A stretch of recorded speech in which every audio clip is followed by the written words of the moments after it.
The Sea Kayaking Marine Natural History class is a 1-month exploration of the marine environment that is centered around the Kino Bay Station in Sonora, Mexico. So we started in Bahia San Agustin, and then we would travel down the coast. So we had a total of 5 travel days over 2 weeks, and then we would have layover days.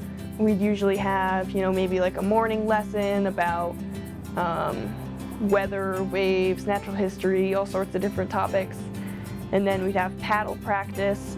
So that would be like 5 of us would take out the single kayaks and learn new kayak skills, while the other ones had like an hour or so to do independent work. And then travel days would usually be, they'd start out kind of paddling into the sunrise, and it'd be that perfect time of the sun still behind the mountain, so it wasn't like glaring in your eyes yet. It was just like the sky was this beautiful orange color, and the water would be really calm, there'd be no wind. And the first like 40 minutes or so would be that like super peaceful, beautiful time of day for paddling. Sea kayaks are this really beautiful craft, and they only need about 6 inches of water to be able to glide through these really remote places or get you into these nooks and crannies that there's no way that you could get into unless you were willing to trudge through mud. And so sea kayaks, they give us this chance to really immerse in an environment, partly because we're sitting halfway immersed in the water, but then we're also really sort of living in the ecosystem as well. So the impact that we have on other creatures is really minimal, and the impact that we have on the environment is non-existent, because once a kayak goes by in the water, there's nothing left but ripples. So there's this really beautiful relationship between the people as they travel in sea kayaks through this environment, where they get to really observe and take in that place without changing that environment.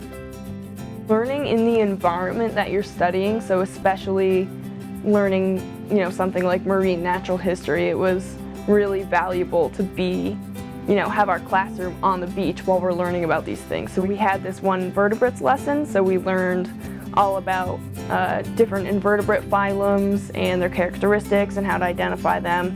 And then the second half of that lesson we spent walking around tide pools and looking at the creatures we had just talked about. There's no better place than to be out like on the beach by the ocean, and we're in January, and it's like too hot to be out from under the shade, or it's just a beautiful day, and just like with the sea otter coming through and a whole bunch of pelicans landing on the water. So we take a moment between whatever it is we're learning to just turn and be like, okay, let's just look at how awesome this is for a little while, and then just kind of remind ourselves, or just me continually being really glad that this is what a classroom is at that moment in time. Yeah, it's very unique to this school.